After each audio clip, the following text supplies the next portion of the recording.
Looks like our video is not playing. Welcome, everybody. This is the Smoking and Joking Show. When the clock strikes midnight, gonna rise the lightning, feel the thunder, till the darkness pulls me under. I guess the mama was right. 'Cause when the clock strikes midnight, gonna rise the lightning, feel the thunder, till the darkness pulls me under. I guess the mama was right. 'Cause when the clock strikes midnight, gonna ride the lightning, feel the thunder, till the darkness pulls me under. I guess mama was.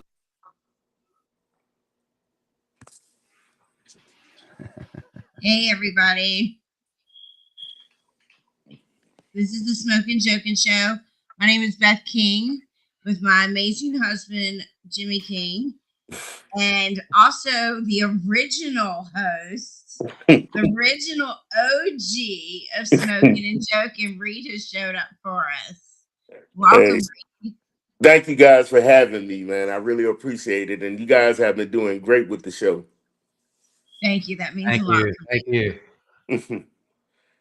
We're still trying to get up to you guys. Like we still have some ladders to climb, but we're getting there. We're gonna make sure we do you guys proud for sure. No, you guys definitely are. Definitely are. Keep up the great work. Right, Jimmy, you want to kind of talk about what the topics are going to be for tonight? We've got some pretty heartfelt and just remembering and honoring, the fellow Marines that you guys have served with. And so I'm going to take a back seat now because I'm probably going to cry like a baby at a lot of points. But Jimmy, if you want to kind of give the highlights and then Reed, you can start out what's so memorable about April 6th, sorry.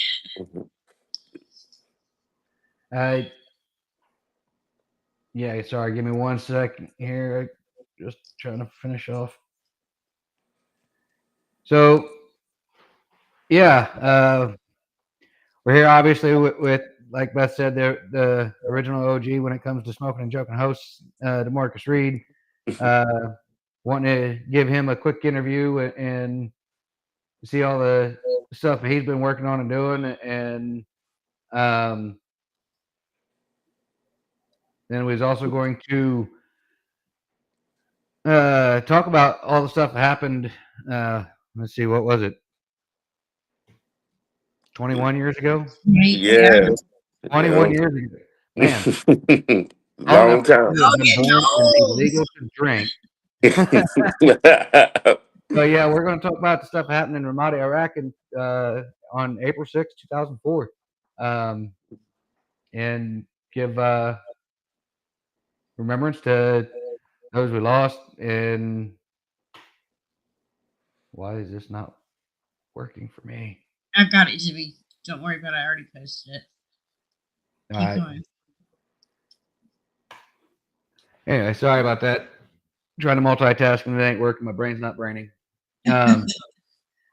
Yeah, Reed, brother, you said in the chat just before this, and it's all in jokes, obviously, as far as it goes, but Beth and I were kind of thinking that, you had disowned us and weren't Oh, no, nah, we never keep hearing, that. Reed's going to come back on, and then, we had to cancel.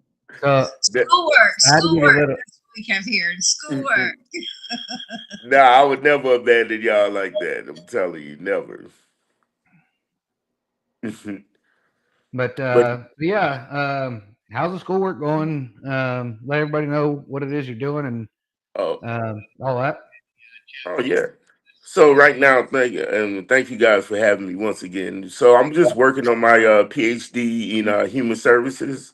So I'm trying to like narrow my dissertation down to unhoused veterans in California, male and female ages. I guess I'm trying to go up on the age. It was 18 to 65, but yeah, that's what I kind of been working on and living the life in Mexico, pretty much. Good deal. Nice. Yeah, yeah. But So what made you decide to go into that subject, that field? I mean, it's crazy. So when I got hit in around in 2004, when I got out in 2006, I didn't even know what I wanted to do, and I took, I already had some college education, so I went to I started working for like, like a lot of nonprofits, working with like unhoused individuals. We say unhoused in California, so I'm gonna change it up. Homeless people, yeah, We're gonna hold in your feet to the California. fire. It's all right. Yeah. So I would be trying to be politically correct, but with this smoking and joking. So I'm gonna say homeless people in California. So I started working with them, and I started working with also people that were in that were in prison and all types of stuff. So it just one day I just got a job just working with like unhoused veterans, and I just started just doing it more and more, and I found that it kind of helped me a little bit. It kind of helped me like realize, okay, I'm a veteran, thank God, for the VA and, me going to school and stuff that I should be helping these people. So yeah, I went on there, I went and got my because I started off getting my associate. Oh, sorry. Yeah, I got my associates in criminal justice, my bachelor's in human services, and then I got my master's in USC. And I just been always like just focused on helping them. So yep. That's amazing. That's Thank And you. awesome. I really relate to that, helping other people really helped you because, in honesty, when people ask me why I do what I do, I say because it feeds my soul. Yep. I like that. I'm gonna use that because that's what I guess that's what it does for me too. I Go think ahead, that's what go it ahead. does. Just on the slide Yeah, behind everybody's back, say, "Look, Beth, I used it today." yeah, yeah. I'm gonna definitely use It's that. yours for sure. Yeah. Um. So, how is it for you when it comes to? I mean, after doing your time in the service, being out for, I'm not sure how long you was out before you started actually started going back to school as far as it goes, but being out for a while and then going to school and just dealing with all the stuff I can imagine you have to deal with when it comes Yeah, to these young cats that yeah, just don't know. yeah. I I think when I went to get my BA, I ain't gonna lie, I was a little bit rough around the edges. I told the guy, and I'm not like this anymore. So if anybody listening, I told him we were in a group project. This is doing my undergrad, and he said something to me. I was like, "Man, I'll throw you off this balcony." Like I was wild back then, but I had to learn how to meet like people that haven't served where they were at. And that's what I would say. I learned to be, and then being an older student, like our ages, you as you know, like we get older, so our mindset is way different than their mindset.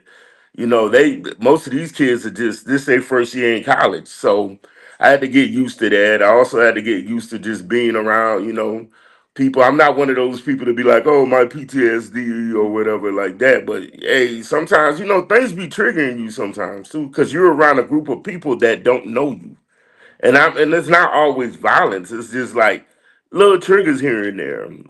Case in point, I remember while I was working, and I got this thing with planes. I don't know why they sound like to me, and everybody else say I'm crazy, but to me they sound like a RPG. And I damn near ducked under my desk.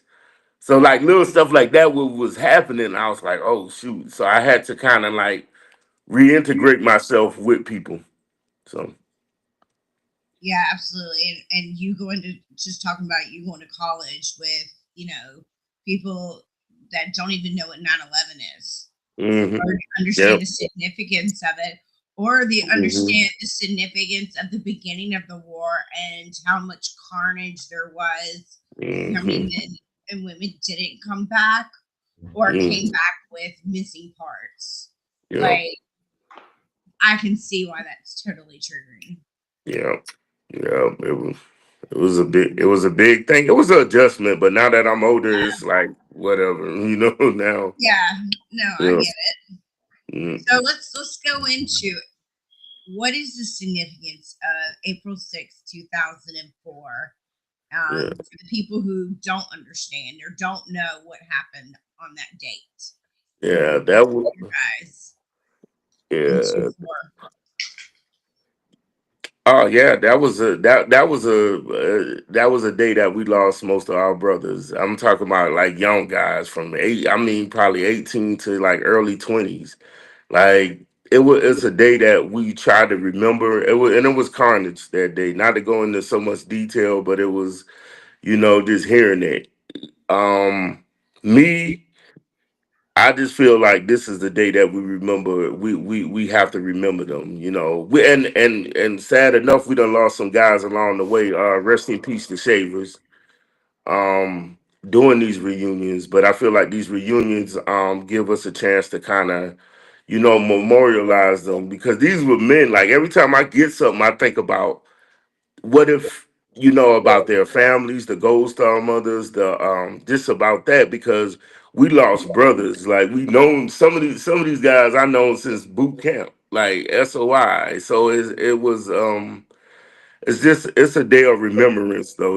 We we getting older, so it's like we go to this we when you live in it, you're not understanding that. But each year to make it to a reunion or even talk to your brothers is just it does something. Like I'm gonna use your word, Beth. It appeases my soul when I do that. So Yeah. it's just to remember them, man, because these young men gave their lives for this country. Like they literally went out there.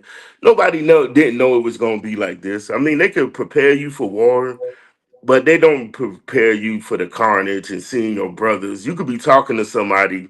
Case in point, rest in peace to my boy Roberts. I remember seeing him at the Child Hall one day, and we were and he always wanted to talk about like motorcycles, riding bikes, and all this other stuff. And was like, "Hey, Reed, when we get back, man, we're gonna get some girls, we're gonna get some motorcycles, we're gonna be like doing this and doing that." And boom, wind up getting killed. And what was significant about him was I bought him his first drink, like because I think I had just turned 21, and like I was just like, and when he passed away and how he passed away, that always bothered me. But like just like those stories of just talking to somebody and then the next day, you hearing that they gone or so I think we just do it for them. Like we always have to remember them. I love every one of those men that really get like they gave their life for this country. And how many 18 to 20-year olds right now that would sign up to do what we did? Not I won't even say we, what they did or what just anybody like. You don't see that no more. You know. Bringing No. that up, it kind of triggers a memory for like Jimmy. Mm, He had told me everything that happened the day he got injured and the four guys mm, that were lost that day. mm, And for a long time we said we didn't want kids. mm, He never, or I had an older son, and he just, because of cancer and other reasons, he just didn't feel like he was a good fit to be a parent. I got mm, pregnant with our oldest son, Ethan. No, Hunter. Sorry, my oldest is Ethan. I got pregnant with Hunter, our oldest, mm, and he for the entire 9 months had like severe PTSD and dreams at night. mm. Was so scared, and it was because Yeah. one of the guys that he lost that day had gotten the call, was able to use the stat phones the day before and call Mm, his family, and his wife told him she was pregnant. man. So he felt like he was stealing And somebody's life. On he top of was survivor's guilt, you've got, now I've taken something from somebody Mm, who never could, fulfill that part. And I was like, well, then you be the best dad for this person. You mm, show that you take his memories and you do or take him and do what he would want to do with his own child. man. And Oh, he's an amazing father. I think he man. uses Okay. those type of things to continually, push him to be a better person, to be a better father. But I yeah, know as far as a whole with 2-4, Mm, you know, you guys held the record for a really long time on the most casualties. yeah. You guys really were uh, we, in the shit, so to we speak. had the most casualties for company size unit since the Yep. Vietnam War, and I think it was a couple years after I retired Mm. that another unit just surpassed us. I can't remember if it was surpassed Man. us on the company level or their entire battalion as far as that goes. But yeah, we held the casualty record for a Yeah. very long time. Not that that's bragging rights, Nobody but wants to hold that record. Um, it was Nobody rough. wants mm, to take that to Gonzalez, like I said, the day before I got hit, he had gotten it had been our platoon's day for the sat phone, and he had gotten word that his wife was pregnant, and it kind of goes to what you was talking about as far as mm, you know how many of these kids these days would mhm, volunteer to do the things they did. mm, One of the other, not that it, uh, I'm at a loss for it. Not that it makes it better or worse or whatever as far as it mhm, goes to an extent, but just to put it in perspective, as far as what you were saying, he was the second Gonzalez in our platoon, and mm. he was a combat replacement Wow. from the April attacks. When the Mm, company got combat replacements, he was one of the combat replacements. So he man. hadn't even been, he wasn't even there when we first went in. He came to us from another unit as a combat replacement, and he had volunteered for that. Man. So it like you said, when it comes to people just not knowing, it's like, yeah, you gotta realize, the type of dedication, the type of love that these folks had Yeah. to step up and say, "Yeah, I'll go." Yep. And knowing that, I always say this, people forget, and like, we older now, but I never know we were writing our wills at such a young age to that was gonna happen, because you never think about it. You think you're gonna live forever when you're young, and then you're invincible. hmm and then you find out, damn, like this is really, even up to when we were training in Kuwait, I never thought we was gonna go. I was like, oh, they probably this war gonna be over with until till we got there. When we got, I think, You thought it was Desert yeah, Storm all over again, didn't you? yeah, I'm like, oh, this is about to be over. We ain't gonna do nothing, and and some of them stories about like how certain guys wanted this, like they wanted, like it was kind of like quiet the first few months we were there, and then you started seeing like stuff just started happening. Shit just started like it was like sporadic, like da-da-da-da-da-da-da, and it was like, damn, this is real. Like, yeah, this ain't So, SOI no more. This is like really real. and that's kind of plays into the significance of the attacks of April 6th. Hmm. If you remember, we had, I mean, how many people coming through the gate every day as contractors to fix the air Yeah. conditioning, to help get the Hmm. electricity up, to try and fix the head that the showers never Yeah. worked in, Yeah. uh, all that stuff. And then Mm. after the April 6th Baby attack, wipes. it was like half the contractors Yep. were too scared to come, and the other half were dead Yeah. because they were the ones attacking us. They had Yep. spent that first month and a Learning our habits, learning couple days everything. Yep. watching us do Hmm. our react drills and stuff that we would do Hmm. prior to stepping out for patrols, and Yep. um, yeah. So, and then of course it didn't help that what was it, the ICDC compound that was what a click away. Hmm.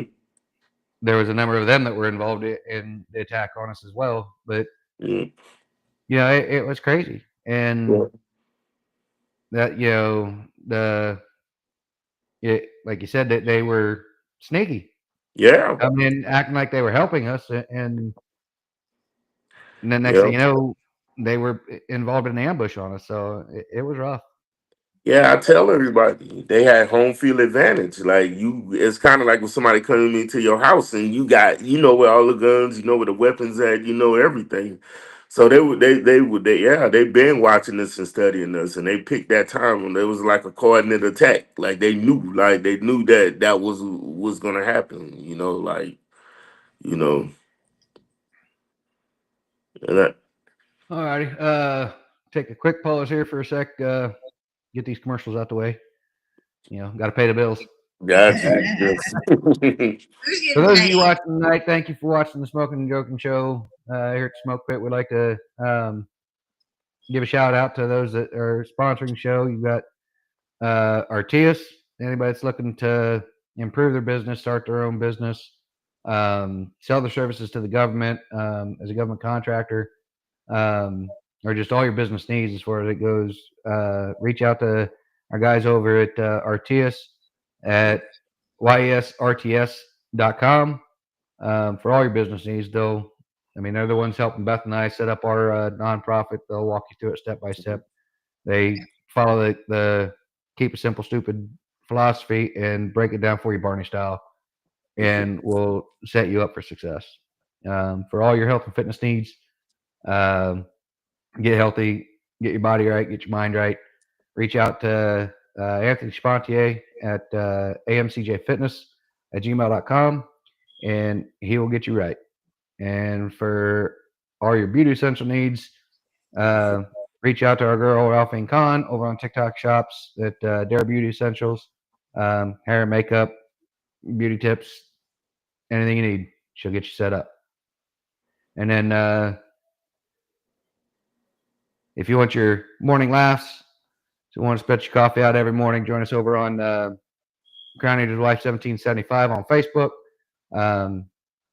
You'll get all the military humor, along with the camaraderie and everybody looking out for each other as far as it goes. It's Crown Eater's Wife 1775 on Facebook or CEW1775.org if you want to check out some of the merchandise we got over there. We're currently raising money to finish off our 501c through the federal side. Unfortunately, it's no longer free. Yeah.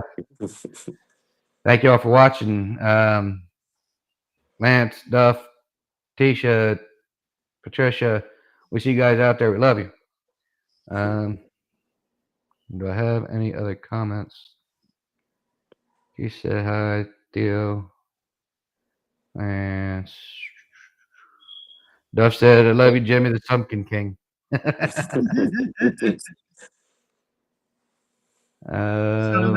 Yes, anybody that is watching, I did forget to say this at the start. Please highlight in the comments, get some more people come watch the show. Let them know we're out here. It'd be greatly appreciated. Lance says he was in the second wave of combat replacements. That's right, Lance. Yeah. Duff said, Jimmy, Beth tried to feed apparently tried to feed Duff a taco. Yeah, I remember that He joke. said to ask me first. Through the hole. Remember the taco through the hole? Yeah. That's what he's referring to.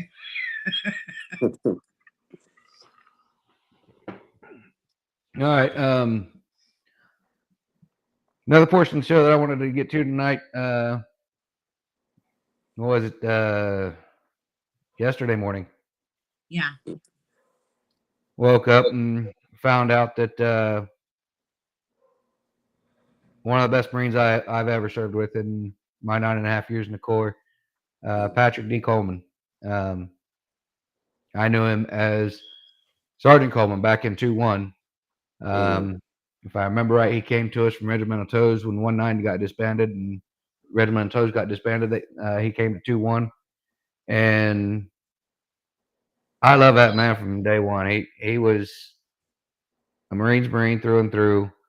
He didn't play the BS games. It was like, okay, we're here to do a job. We've done our job. Okay, sound libo.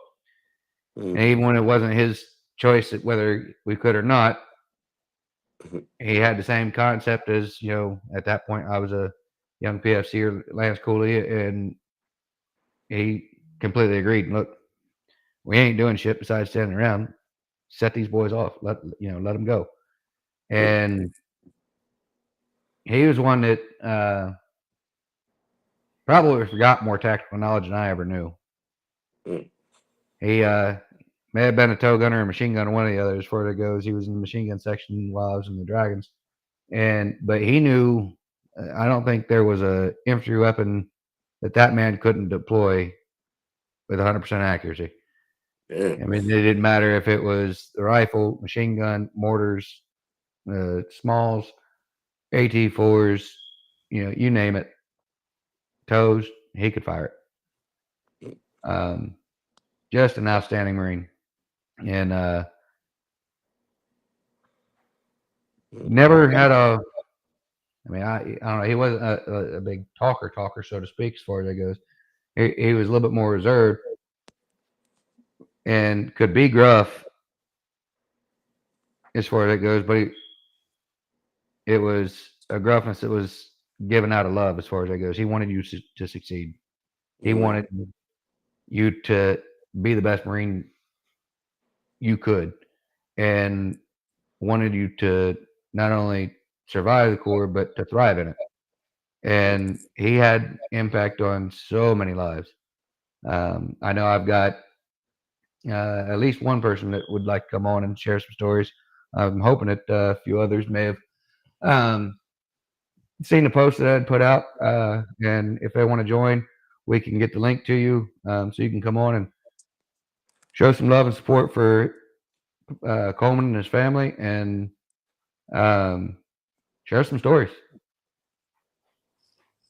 One of the things I actually really wanted to touch on, and you actually even mentioned it earlier, Reed, mm, um, is Jimmy was in the other room when he saw on Facebook that Patrick had passed away. mm, If I honestly, at first I didn't hear him, so I just thought he was talking about like Val Kilmer or something. mm, Then I heard him. What I mean by hear him is I heard just the pain in his voice, and I almost thought it was his grandma who's 98.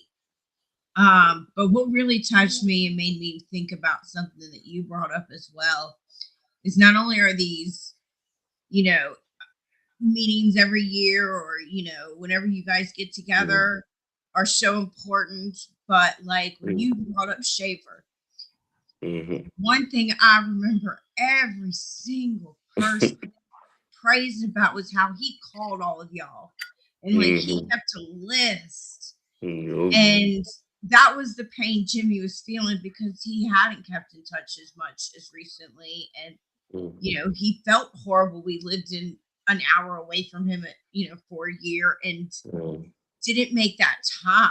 And I don't want you guys to ever feel that way. I don't want to ever hear about you having that type of pain, especially when it's so easy to pick up the phone. mm, And you're not only helping yourself, I'm crying, sorry. You're not only helping yourself, but you're reaching out to another brother or sister, mm, somebody that had an impact in your life or you had an impact in theirs. And it can change so much. I think Shaver can really say, he helped with that 22 a day yeah, stereotype. And we all need to do that. We all need to yeah, reach out. yeah, But yeah, yeah, if anyone wants to come on, please come on and join us. We would love to talk to you. I just wanted to make that link because, like, it's been a while since Shaver's passed, but that mhm, honestly has touched me and led me to like work on different projects so that we don't have to, so we have more of that. We have more of yeah, that connection than just our, superficial Facebook lives, yeah, like a real phone call. yeah, yeah.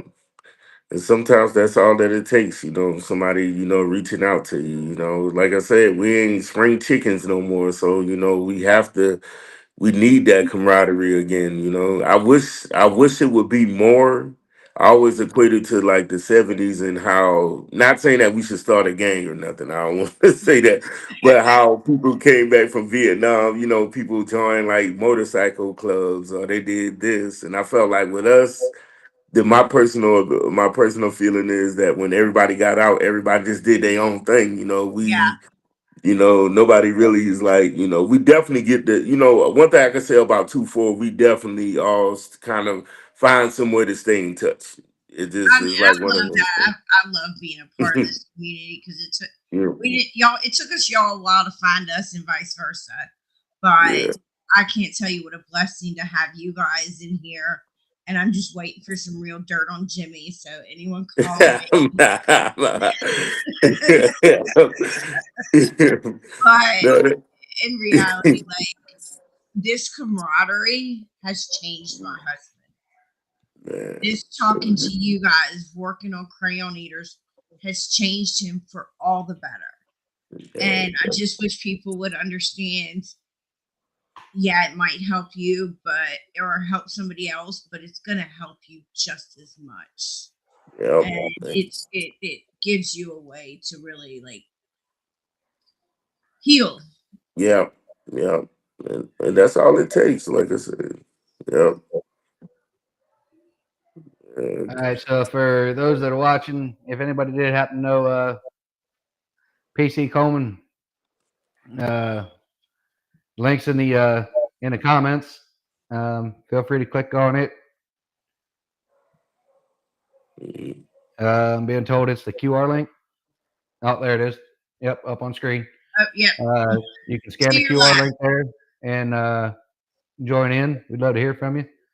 Got a few others come in. Adam Wittenberg said, "What's up, y'all?" Uh, Daryl Jones came in. Duff said, "Love your faces, fuckers. Sorry for your loss, brother." Um, Adam said that he's lost 12 to suicide, so he knows how it hurts. damn, damn. Yeah, I don't have full access to the exactly what happened. I believe the only thing I know is I read somewhere that he passed in his sleep, which is Mm, a blessing in if there mm, is one. As far as that aspect goes, I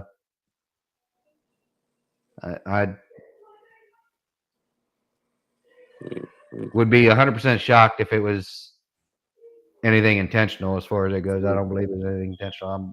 If I had to hazard a guess, I would maybe guess heart problems or something. But mm. um, mm, That's not on us uh, to guess. I mean, that we lost Ryan him. Miller joined in, said, "Raw, kill babies."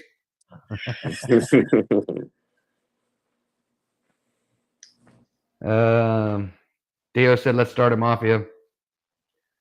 Uh, Robert Nelson said he can make up some dirt, but it'll cost you.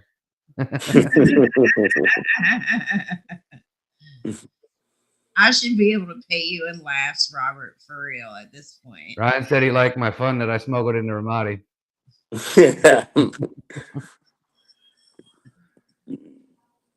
Oh wait, maybe it was a gun. Yeah, I saw Yeah, this amazing. this is Patrick Coleman. This is obviously after he retired. He loved that man loved his cigars, both in and out of the core. There he is in his blues. Mm, Man, the myth, the legend. Ted Oh, Beaver said, there's "I Teddy. got all the dirt."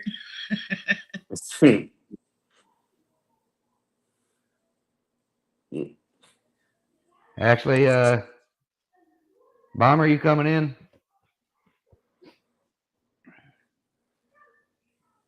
Just hit the QR code in the left-hand corner, and you can come on in. Adam, come on in. Adam, there should be a if you can scan it from your phone, or there should be a link in the comments as well. Either Yeah, or, there's a click on that link. video. They said, "I'm trying. I'm trying." All right, so let's take a moment while we're letting them try to log on. We, of course, we believe in healing through laughter, so we have to do a question. Our bad advice segment, where Jimmy's gonna ask, or no, we're gonna have Reed. ask the question of what you've had more experiences. Since I'd rather let the original OG do it. Um, I don't know what the question is. We don't either. That's why we gave it to Oh, got you. Let me see. I can't think of any more bad. I forgot about bad advice. All right, here's a simple one to start you off, Reed. Since you're the guest for Okay. tonight, Okay. I'm a veteran who's been out for 20 years now. I want to go Hmm. back to college to get a degree. What advice do you have for me? This bad advice, right? Yeah. Hey, hey, go. I would say, let's see, what's some bad advice? Cheat your way through. Just cheat every chance you get. Just cheat. Teach Yeah, your way yeah. Just through. cheat. Or if you have a female professor, you can seduce her. Dude. I Don't was go getting to ready to strip tell you. clubs where the strippers have peg legs. I did that one time. Don't Oh, fucking do that shit. It's like full price, not even half price, and it should be. I was going to tell Jimmy he shouldn't, dress up and try to join a sorority. I don't even want that mental pick. No, I'm Adam, by the way. It's nice to meet you guys. Like Hi, Hi, finally, Robert. finally. Hi, Robert. Hi, Adam. Hi, everybody. What's happening? Let's get it. No, Ain't I nothing agree. but a thing, man. No, I agree with you guys. So, Jimmy, you lost one of your friends, brother. I'm sorry to hear about that. Thank you. Yeah, Yeah, he was a mentor to just about anybody you met when it came to in the Corps. that's really good. There's Teddy. Yeah. There's Ted. It seemed like for the longest time it was like every year I lost three in 1 year. So I mean, I agree. It's like I had a buddy of mine. He's an EOD tech in the Marines. He's a master EOD guy. Well, anyway, he's a gunnery sergeant, real good friend of mine. He said, "You ever just been driving down the road and you?" Did you bring your debit card? Yeah. He said, "You ever just been driving down the road and it's like sucks starting a 45 just sounds good?" And I said, "Yeah, I've been there." But you know what? We don't. We keep pushing forward. We got to keep pushing forward because you know what? Accountability. I'm going to hold you guys accountable, and you're going to hold me accountable, and that's what we do. Yeah, I wish and everybody looked at it that way, though, you know? that's the Yeah. rough part for us veterans. We have that dark sense of humor. So when someone says something like that, we laugh it off. We think it's Yeah. funny. Yeah. Yeah, Unfortunately, that's. nowadays we can't always laugh it off. No. No. I've read 5 eulogies from real close buddies that I served with in the last 2 years. So um, I always get called off. I was their chief, so I always get called on to do that, and they call on me with any issues, and it doesn't get any easier, you know? Doesn't get any easier. It never will. It Nah. never will. All right, Ted, why don't you give us a couple of your favorite stories about Patrick Coleman? Well, I'll start off where King ended with. I remember when Coleman showed up on the parade deck at 2-1, and I think me and King were like PFCs, and he showed up and he had remember Lamble and Ramirez, and full of knowledge, and like those guys were just full of life, full of Marine Corps, and it was an exciting time. And Coleman would always say, "Train dictates," when we would be out training. And I was talking to King about this earlier today. We went on our first REM pack. It was like 98, spring of 98. And I got tasked to be the land nav guy. So we're in Hawaii, it's like a freaking jungle in some of these spots. And we gotta have all these waypoints we gotta check. And we get like the first three, and it's time to make a right turn, and we're walking and it's uphill. and it gets steeper and steeper, and we're on our hands and knees, and like everybody's wanting to kill me, and I'm pretty confident in myself that I'm going the right way, and and it's getting real bad. Like we're literally crawling under bushes, cutting stuff. I mean, like dragging our packs up the hill. I mean, it's bad, and probably about an hour and a half of this abuse. We get to the top, and I'll never forget it. The ground started moving, and here we ran into recon. They were up there doing some observation lookouts, and Coleman's screaming at me, yelling and screaming at me. He's like, "What in the hell are you doing?" Well, he wasn't saying those words though, and he gets up there and he sees Recon standing there. And he's looking at me like, "What the fuck?"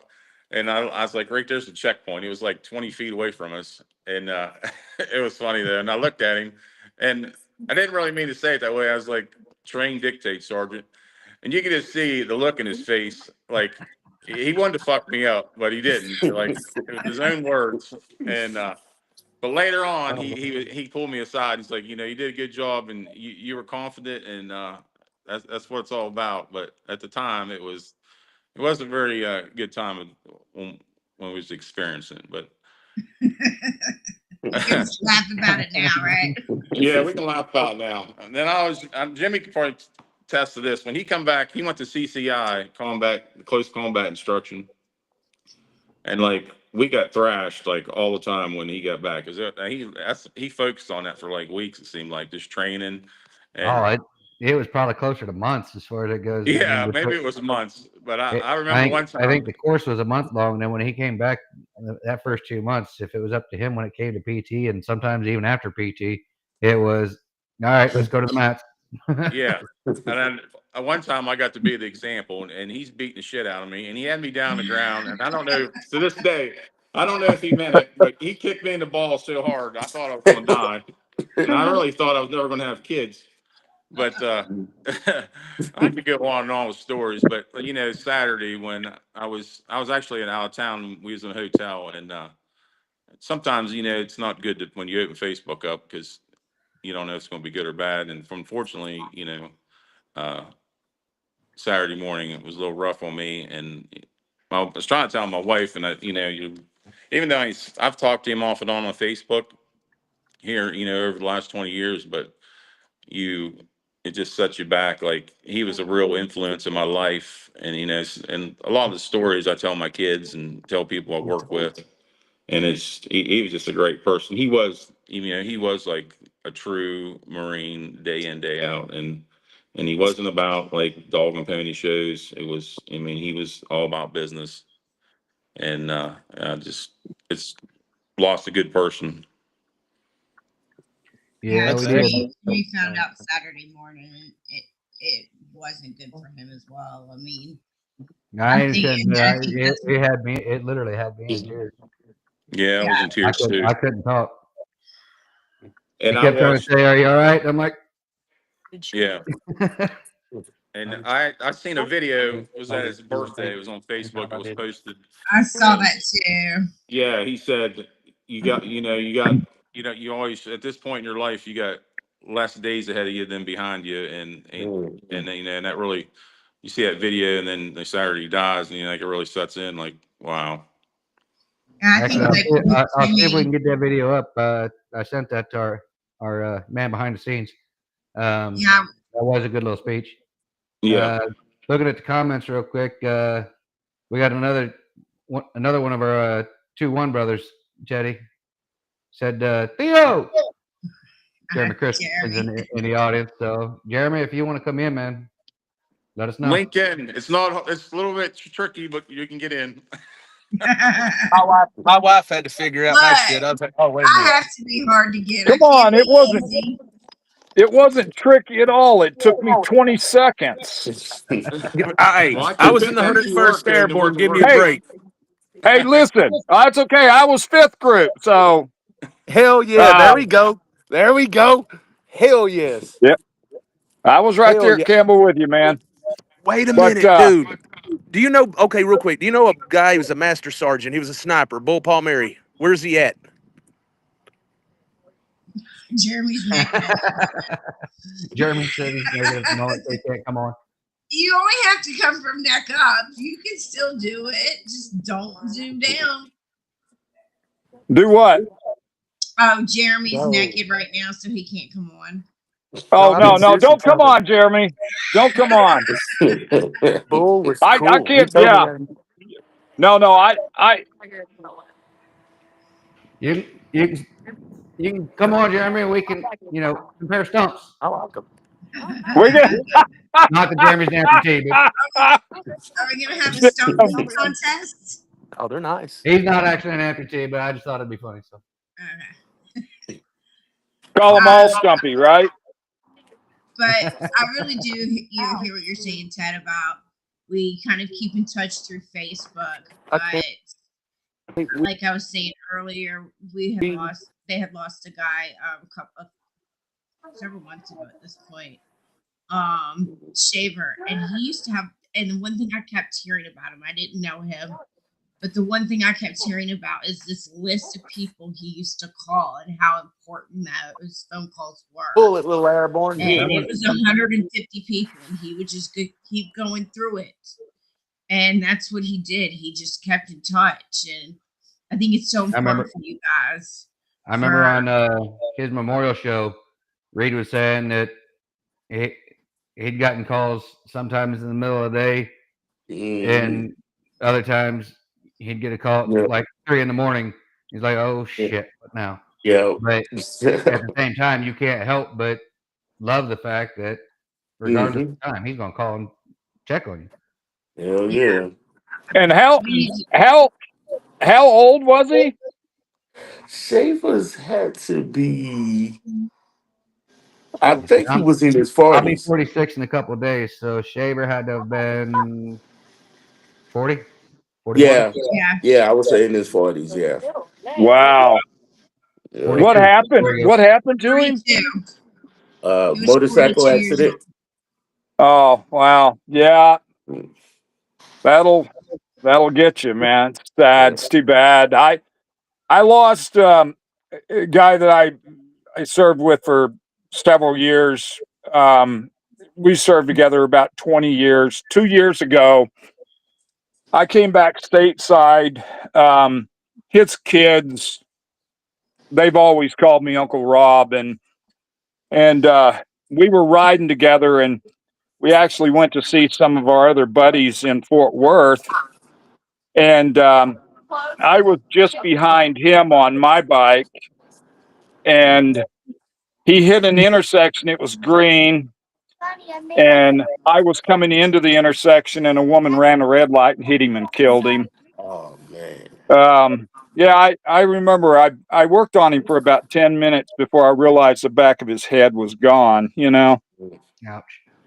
And that was a bad day for me. The next day was his kid's birthday, and his one of his kids' birthdays, and yeah, it was pretty tough. So I don't know, man. We just never know. We never know. That time could come anytime, and we've got to live every day for everything it's worth. Yeah. Yeah, tomorrow isn't promised, and I think we take that for granted. Like Yeah. me and Jimmy ain't seen each other in what 23 years. I'm sorry. And said me and you ain't 21. seen each other in Maybe. 20, 21, 23 years. Let's see. It's 21 since I was hit, or well, May 29th will be 21. There was 2 years at Edson Range prior to that, so yeah, 23, Okay. 23 and a half years. I mean, time seriously flies by, and we're not How getting far it done. apart? How far apart do y'all live? Well, Jimmy Beth, we both live in Ohio. Now he's in North Carolina. Yeah, I know he's in North Carolina, but you're in Ohio, huh? Yes. Yeah, actually, Yeah, Teddy. you're a few hours away, man. I'm going on the beach there in the last month of June. I'm going to come down and see him. Awesome. Outstanding. Awesome. We'll be coming up to Ohio. We were going to tell you when we came to Ohio, we're definitely going to come see you because when he was talking about, not seeing Coleman that year we lived in Texas, you were also another name he brought up that he felt bad that we lived in Ohio and we're only a couple hours away and we didn't take that opportunity. we're not going to let that continue to happen. Like, we want to make sure that we reach out to each other.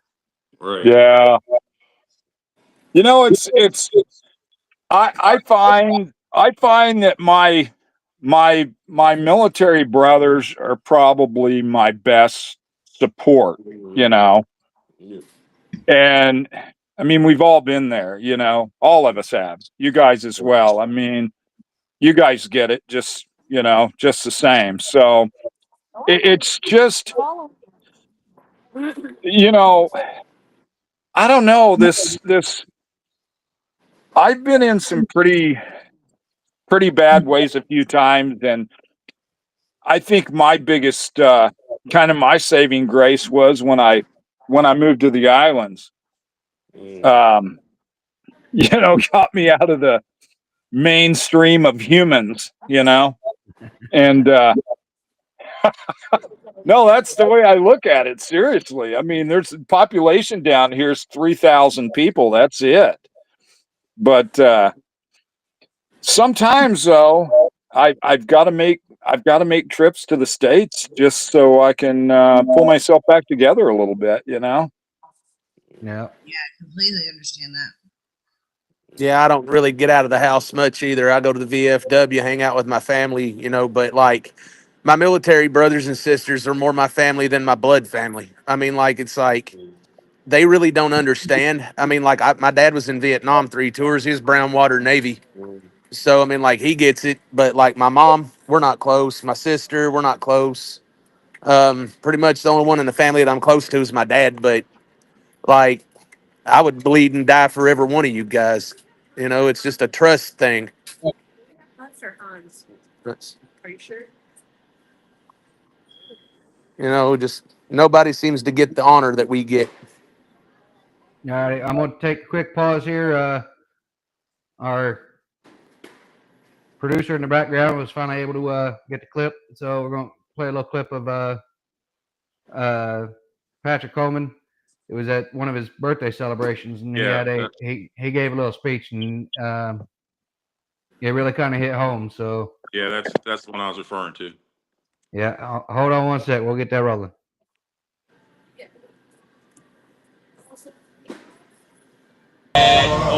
Happy birthday to you. Hey, I appreciate it. Hey, I appreciate it. I really do. I think. Never mind. Go ahead. You just made the hard stuff. Hey, not well. I mean, I appreciate it. It means a lot. You know, folks get to do something for you. But one thing you got to realize, as we get older, you know, wherever your age is, you have more days behind you than you have ahead of you. So you got to cherish those moments and opportunities you have. And the Dog Pound Top 10 family, I do appreciate y'all putting it together for me. And that's a true point. Like, you know, we don't tend to think of our own mortality or whatever as far as that goes, but as we get older, like he said, we probably got more days behind us than we got ahead of us, and not every day or not every tomorrow is guaranteed. Yep. You know, so That's a fact. look out for each other, keep in touch with each other, and check on each other. Yep. Keep in contact.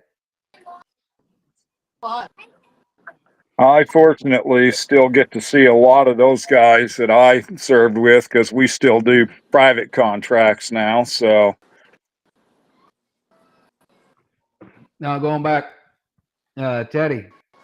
Sorry, Robert, not to change the subject, but it just dawned on me. I'll blame the TBI brain because, well, you know, it's TBI. you're good, man. Well, You're good. You were talking about when Coleman would take us down and crash us and beat the shit out of each other, or beat the shit out of us and then have us beat the shit out of each other. One thing that was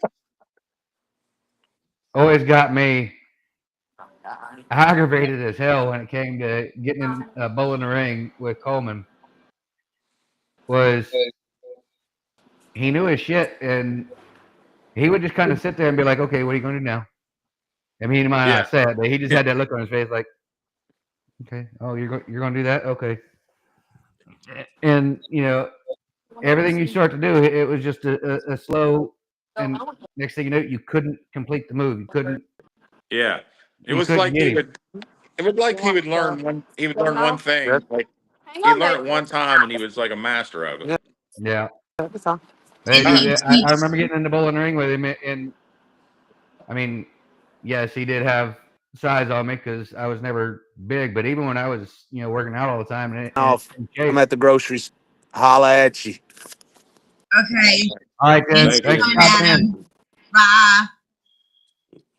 But he would just be he never lost his cool. He never stressed on it or whatever as far as that goes. And he was that way not only in the bowl in the ring as far as that goes. That was him through and through when it came to any given situation. It didn't matter how stressful it was. I never. I mean, unless we did something extremely stupid, he might yell at us then. But other than that, he did. He didn't really stress on shit. He just okay. This is the situation. Let's take care of it. We'll fix it. All right, now back to training. Carry on. Yeah, we pissed him off one time. I think I was on our side. Nevins, rest in peace. Sellinger was next to us, and it was inspection day, and like we half-ass cleaned our room, and it was like it was bad. He was flipping out on us, but he was a good dude. I always remember we'd go to when we was lifting weights on ship. He'd be up there lifting. He'd always call them wagon wheels. He'd have all the 45s on there showing off, and and it always piss us off because you're trying to lift at one time and he's over repping it, and and he was always smooth about it and kind of cocky like when he would do it. And he's like, one day you might get all these wagon wheels on the bar. But yeah, How good long? dude. How long was it? 3, 4, 5 years that he held the Camp Horno bench press competition or Yeah, record? yeah, he had that big Grim Reaper tattoo on his arm, the big guns, and he was holding the 44 Magnum. Remember that? Yeah, Yeah, I he want to was. say if I remember right, wasn't it like 345 or 445? Something like that, as far as like how much weight he'd put up on the bench. And I remember him saying one time that he stopped there just because nobody else was putting up that much weight. Yeah, he was a strong dude. I know that. Yeah. Hey, Oh. you want to say Oh anything yeah. to kind of wrap things up because it's the end of the show? I want to really Yep. thank you, Robert, Ted, Adam, for coming on, and of course, the original OG Reed. So I really appreciate you guys sharing your stories, and just as being a military wife, I can't ever completely understand what you guys, the brotherhoods, bonds that you guys have made with each other, but I totally can respect it and I admire it. Out of all the military branches, I always say the Marine Corps showed a brotherhood that I haven't seen. I'm a Navy brat. I grew up around, the military families. And the brotherhood you guys have is just so absolutely amazing. And I think the older we get, we really need to kind of start reaching out to each other, and making those moments matter. But that's all I gotta say. I'll get off my soapbox. Well, see, I wasn't a Marine. I was Army. Okay, well, y'all don't like each other, and y'all don't ever talk. Now I'm just checking. No, I was fifth group. I mean, we're all good.